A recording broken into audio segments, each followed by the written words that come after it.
ನಮಸ್ಕಾರ. ನಾನು ನಿಮ್ಮ ಹಾಸನ್ ಹುಡುಗಿ ನವ್ಯ. ಇವತ್ತಿನ ಟಿಪ್ಸ್ ಬಂದು ಹಲ್ಗಳಿಗೋಸ್ಕರ. ಮೊನ್ನೆ ಬ್ರಷ್ ಬಗ್ಗೆ ಹೇಳಿದ್ದೆ, ತುಂಬ ಜನ ತುಂಬ ಪಾಸಿಟಿವ್ ಕಮೆಂಟ್ಸ್ನ ಮಾಡಿದ್ದೀರಾ, ತುಂಬ ಥ್ಯಾಂಕ್ ಯು. ಹಾಗೆ ಇವತ್ತು ಹಲ್ಗಳ ಬಗ್ಗೆ ಹೇಳ್ತೀನಿ. ಹಲ್ಗಳು ಅಂದರೆ ನೀವು ಮೊದಲನೇದಾಗಿ ಚೆನ್ನಾಗಿ ಬ್ರಷ್ ಮಾಡಬೇಕು. ಹಾಗೆ ನೀವು ಬ್ರಷ್ ಮಾಡೋ ಟೂತ್ ಪೇಸ್ಟಲ್ಲಿ ಫ್ಲೋರೈಡ್ ಅಂಶ ಮಿನಿಮಮ್ ಆದರೂ ಇರಲೇಬೇಕು. ಇದು ನಮ್ಮ ಹಲ್ಗಳಿಗೆ ತುಂಬ ಹೆಲ್ಪ್ ಮಾಡುತ್ತೆ. ಹಾಗಂತ ನೀವು ನಿಮ್ಮ ನಾಲ್ಗೆನ ಯಾವತ್ತೂ ಮರಿಬೇಡಿ.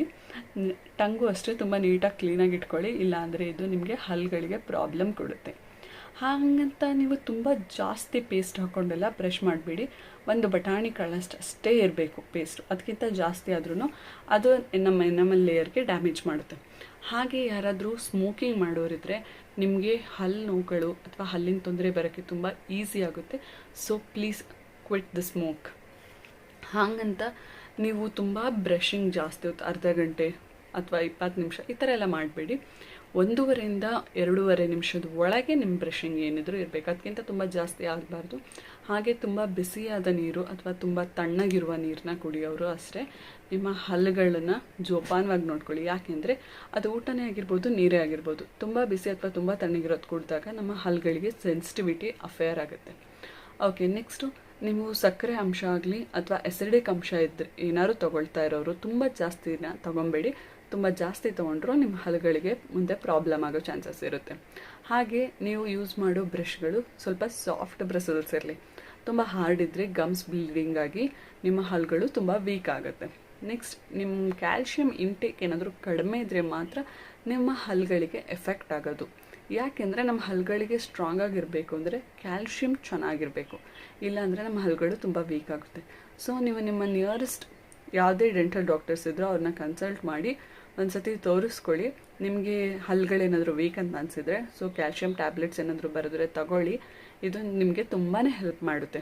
ಹಾಗೆ ಸೋಡಾ ತಗೊಳ್ಳೋರು ಅಷ್ಟೇ ನಿಮ್ಮ ಹಲ್ಲುಗಳ ಬಗ್ಗೆ ಯೋಚನೆ ಮಾಡಿ ತಗೊಳ್ಳಿ. ಯಾಕೆಂದರೆ ನೀವೀಗ ಏನೇ ಸೋಡಾ ಕುಡಿಬೋದು, ನಿಮ್ಮ ಹಲ್ಲುಗಳಿಲ್ಲ ಅಂದರೆ ನಿಮ್ಮ ಅಂದನೇ ಹಾಳಾಗುತ್ತೆ. ನೀವು ನೋಡಿದ್ದೀರಾ ಯಾರಾದರೂ ಮಿಡಲ್ ಏಜ್ ಅವರು ಹಲ್ಲುಗಳಿಲ್ಲ ಅಂದರೆ ಎಷ್ಟು ಫೀಲ್ ಮಾಡ್ತಿರ್ತಾರೆ ಅಂತ. ಯಾಕೆಂದರೆ ಅದು ಇಡೀ ಫೇಸ್ ಲುಕ್ಕೇ ಚೇಂಜ್ ಮಾಡುತ್ತೆ. ಹಾಗೆ ಚಿಕ್ಕ ಮಕ್ಕಳಿಗೆ ನೀವು ಯಾರಾದರೂ ಈಗ ಹೊಸದಾಗಿ ಟೂತ್ ಪೇಸ್ಟ್ ಇಂಟ್ರಡ್ಯೂಸ್ ಮಾಡ್ತಿರೋರಾದರೆ ಈ ಟಿಪ್ ನಿಮಗೋಸ್ಕರ. ಮಕ್ಕಳಿಗೆ ಬ್ರಷ್ ಕೊಡ್ತಿದ್ದೀರಾ, okay, it's good, but soft bristles ಇರೋದನ್ನೇ ಕೊಡಬೇಕು. ಹಾಗೆ ಅವರಿಗೆ ಟೂತ್ ಪೇಸ್ಟ್ ನಮ್ಮ ಥರನೇ ಜಾಸ್ತಿ ಹಾಕೋ ಆಗಿಲ್ಲ, ಸ್ವಲ್ಪನೇ ಕೊಡಬೇಕು. ಆದರೂ ಮಕ್ಕಳು ನುಂಗ್ತಾರೆ ಅನ್ನೋ ಯೋಚನೆ ಇರುತ್ತೆ. ಸೊ ದಯವಿಟ್ಟು ಎಲ್ಲ ಮಕ್ಕಳು ಪೇರೆಂಟ್ಸ್ಗಳು ನೀವು ಪೇಸ್ಟ್ ಕೊಡೋಕ್ಕಿಂತ ಮುಂಚೆ ಒಂದ್ಸತಿ ಯೋಚನೆ ಮಾಡಿ. ನಾವೆಷ್ಟು ಕೆಮಿಕಲೈಸ್ಡ್ ಯೂಸ್ ಮಾಡ್ತಿದ್ವಿ ಅಂತ. ಮಕ್ಕಳಿಗೆ ಮೊದಲು ಹಲ್ ಪೌಡ್ರ್ ಕೊಡಿ. ಹಲ್ ಪೌಡ್ರನ್ನ ಸಾಫ್ಟ್ ಬ್ರಿಸಲ್ಸ್ ಇರೋ ಬ್ರಷ್ನ ಫಸ್ಟ್ ಒದ್ದೆ ಮಾಡಿ ಹಲ್ ಪೌಡ್ರನ್ನ ಕೊಡಿ. ಯಾಕೆಂದರೆ ಹಲ್ ಪೌಡ್ರು ಫಸ್ಟು ಹಲ್ಲಿಗೆ ಎಫೆಕ್ಟ್ ಕೊಡುತ್ತೆ. ಇನ್ ಕೇಸ್ ಮಕ್ಕಳು ನುಂಗಿದ್ರು ಅಷ್ಟು ಕೆಮಿಕಲೈಸ್ಡ್ ಅದು ಇರಲ್ಲ ಪೇಸ್ಟಷ್ಟು. ಸೊ ನೋಡಿ ಕೊಡಿ. ಹಾಗೆ ಮಕ್ಕಳಿಗೆ ಮೊದಲನೇ ಹಲ್ಲು ಬರುವ ಮುಂಚೆ ನೀವೇನಾದರೂ ಹಲ್ಲಿಗೆ ಬರೋಕ್ಕೆ ಏನಾದರೂ ಹೆಲ್ಪ್ ಮಾಡಬೇಕು ಮಕ್ಕಳಿಗೆ ಅನ್ನೋದಿದ್ರೆ ನೀವು ಗಮ್ಸ್ನ ಒಂದು ವೈಟ್ ಕ್ಲಾತಿಂದ ಡೈಲಿ ನೈಟ್ ಒಂದು ಸತಿ ಒರೆಸಿ ಹಾಗೆ ನಾಲ್ಗೆನೂ ಅಷ್ಟೇ ಕ್ಲೀನ್ ಮಾಡ್ಕೊಳ್ಳಿ, ಸಾಕು. ನೆಕ್ಸ್ಟು ಮಕ್ಕಳಿಗೆ ಹಲ್ಲು ಬಂದಮೇಲೆ ಸ್ಟಾರ್ಟಿಂಗ್ 2 ಟೀತ್ಸ್ ಬಂದ ಮೇಲೇ ನೀವೇನಿದ್ರು ಬ್ರಷ್ ಇಂಟ್ರಡ್ಯೂಸ್ ಮಾಡಬೇಕು. ಸ್ಟಾರ್ಟಿಂಗ್ 2 ಟೀತ್ಸ್ಗೂ ಏನಂತ ಅವಶ್ಯಕತೆ ಇರಲ್ಲ.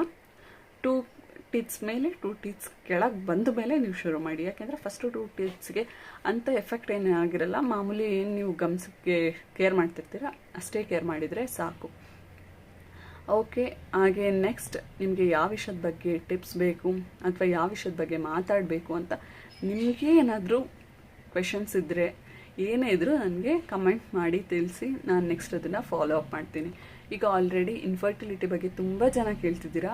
ನೆಕ್ಸ್ಟ್ ಅಪ್ಕಮಿಂಗ್ ಟಿಪ್ಸ್ ಆಗಲಿ ವಿಡಿಯೋಸ್ ಆಗಲಿ ಆಲ್ಮೋಸ್ಟ್ ಅದನ್ನೇ ಕವರ್ ಮಾಡೋಕ್ಕೆ ನಾನು ತುಂಬ ಟ್ರೈ ಮಾಡ್ತೀನಿ. And thanks for watching the full video. ಹಾಗೆ ಮರಿಬೇಡಿ ನನ್ನ ವಿಡಿಯೋನ ಸಬ್ಸ್ಕ್ರೈಬ್ ಮಾಡ್ಕೊಳ್ಳಿ, ನೋಡಿ.